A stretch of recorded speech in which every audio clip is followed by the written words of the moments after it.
magandang tanghali, umaga, ang oras po yan, mag-11.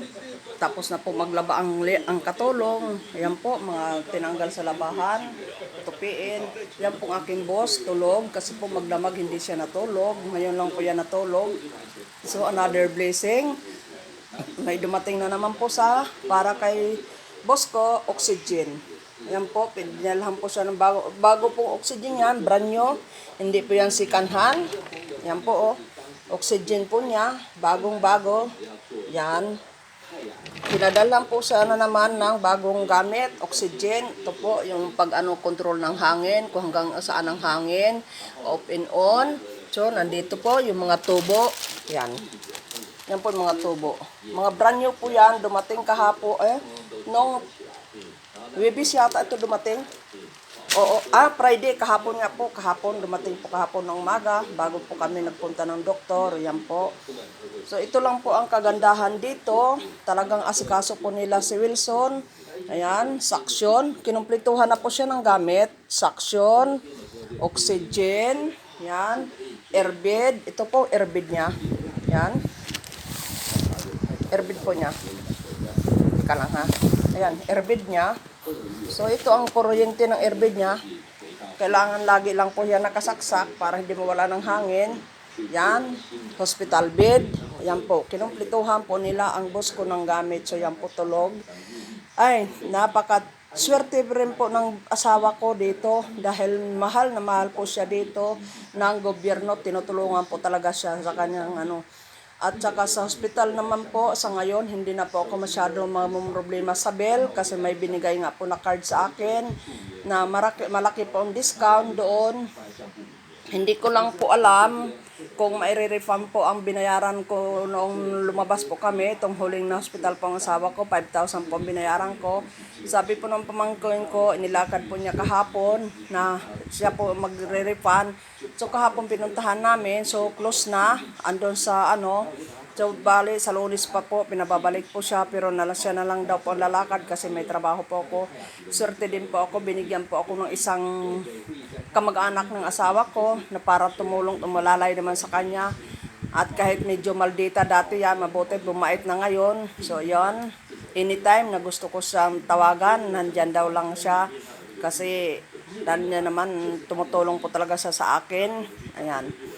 Yan. Siya na pa hindi ko lang alam po kung mai-refund pa hinayaran namin na 5,000. So ngayon po, tuwing pa-doktor po ng asawa ko, ang babayaran na lang po niya sa gamot lahat-lahat bali 50 pesos. Tuwing pa-check up po niya. Pero hindi naman po siya ang pa-check up dahil ako na lang po nakikipag-usap sa doktor. May pupunta po dito sa kanya, magpapalit yung sa hose sa ilong niya. Magpapalit ng hose sa ilong niya. Tapos kukunan siya ng dugo, kukunan ng prima. Sila na rin po pupunta dito. So ngayon dadalhin po sa ospital. Babasahin po ng ospital. Sasabihin po sa akin kung anong problema niya. Ganun po dito. Napakaswerte po ng boss ko.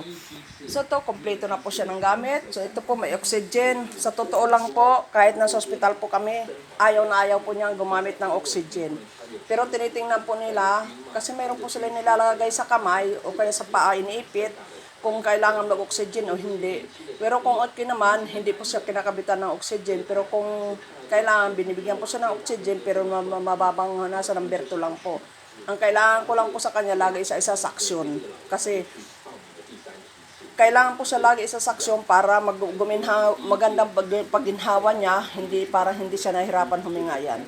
So kahapon, nag-ubo-ubo po siya, ayan, sinaksyon ko po siya, ayan. Medyo may prima, ayan po, ang dami pa po niyang ng mga saksyon, yan. Yung iba dyan bigay, yung iba bili ko. So, yan na po, ang bagong blessing na bigay ng Panginoon para sa aking boss. So ngayon naman po, tapos na po ako maglaba ng mga bedsheet, saka kumot. Medyo pahinga konti at tatakbo naman po ako sa palengke. Thank you Mama Mary, Papa Jesus sa lahat-lahat. Kayo po ang naging daan. Kayo po ang nagbigay sa amin ng taong tutulong.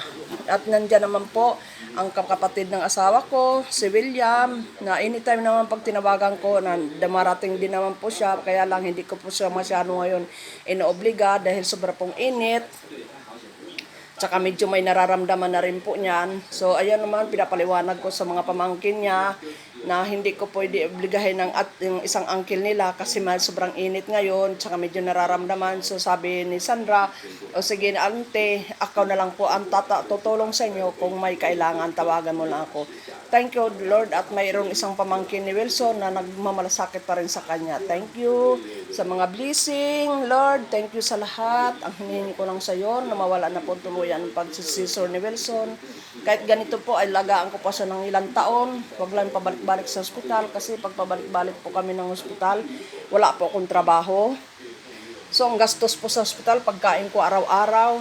Yan, ang bill po ng kuryente namin kasi kailangan po siya lagi na airconan dahil kung hindi, nagaano po ang katawan niya. Parang namumula-mula ang buong katawan niya. So ito na po, pagkakita po kasi niya, makinis na po ang katawan niya. Wala na po yung sakit. Yan po, wala na. Yan. Bali bakat na lang ng itim-itim pero wala na yung pula-pula dati. So yan. So mamaya in-schedule ko na po yung tay ko, natulungan niya ako dahil anuhin ko po to, paliliguan, gugupitan. Kinausap ko na po ang Thailander, mamayang hapon sabi ko tatawagan ko siya para akyat dito sa taas para tulungan po ako. Thank you for watching. Happy blessed Saturday. Ingat po tayong lahat.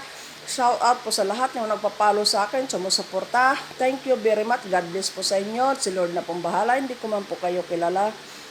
Thank you. God bless. We love you all. God bless. Bye-bye. Thank you. Ingat po kayong lahat. God bless you.